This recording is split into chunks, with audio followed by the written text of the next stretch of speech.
class, kailangan natin ng matinding pambato para dito sa Miss Intrams. Yung the best talaga. Ma'am, Yes. Jackie na lang po.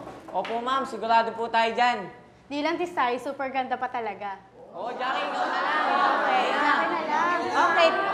Okay ako dun sa idea na yon. What about you? Yung buong class, okay ba kayo? Okay po. Okay po. Okay, paano ba yun, Jackie?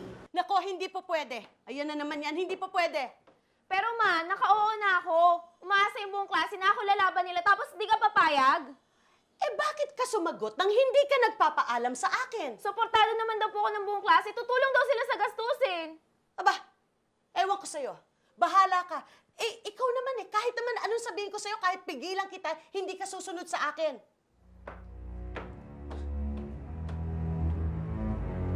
Sa pagdadalaga ni Jackie, mas lalong naging mahigpit si Vicky sa anak na dalaga.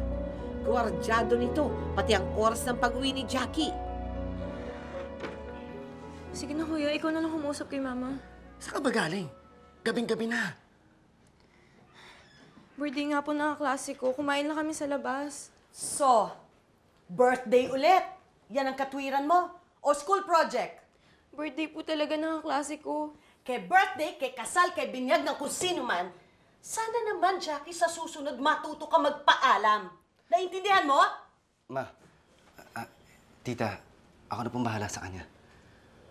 Sorry po, ma.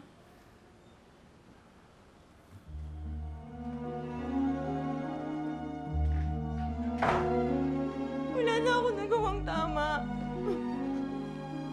Magpaalam ka, hindi ka papayagan. Umuwi ka ng late. Sermon na abutin mo. Hindi ko na nga alam gagawin ko eh. Laging hindi pwede. Hindi pwede, hindi pwede. Lagi na lang ako nakakulong dito. Intindihin mo na lang si tita. Nag-aalala lang yun sa'yo. Bakit ikaw? Bakit kayo pinapayagan niya lumabas? Pero pagdating sa akin, sobra siya ang higpit niya. Siyempre, ibahin mo naman kami. Mga lalaki kami. Kung ano man ang mangyari sa labas, kaya namin ipagtanggol ang aming mga sarili. Hindi. Ang sabihin mo, hindi ako mahal ni Mama. Kayo lang ang mahal niya. Jackie, ano ka ba? Ano mo hindi totoo ang mga sinasabi mo? Pag ako nainis, sasabihin ko kay Papa ang totoo. Jackie! Bakit? Totoo lang naman na sasabihin ko na hindi niya kayo tunay na pamangkin. Na ikaw, si Kuya Marvin, si Kuya Midel, at si Kuya Marlon, ang anak niya sa unang asawa. Pero si Kuya Marlon lang ang pinakilala niya bilang tunay na anak. Hindi ba kayo nahihirapan? Hindi niyo siya matawag na mama. Tayong dalawa na nga lang magkausap, pero tita pa rin ang tawag mo. Hanggang kailan ba kayo magpapanggap? Oo na. Tama na lahat ng mga sinabi mo. Bakit? Akala mo ba hindi kami nahihirapan? Hirap na kami, Jackie. Hirap na tayo. Hindi tamang pangunahan mo si Mama. Nasabihin kay Tito James ang buong katotohanan. Jackie, makinig ka sa akin.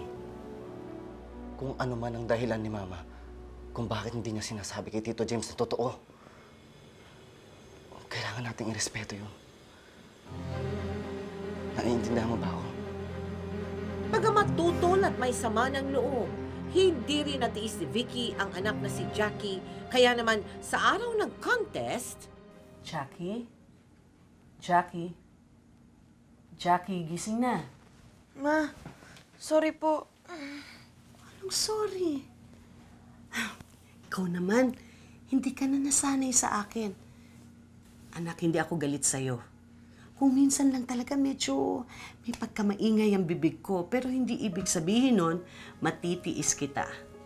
Lalong-lalo na ngayong araw ng contest mo. Ha? Oh my God, ngayon nga pala yun. Kailangan ko na pong maganda.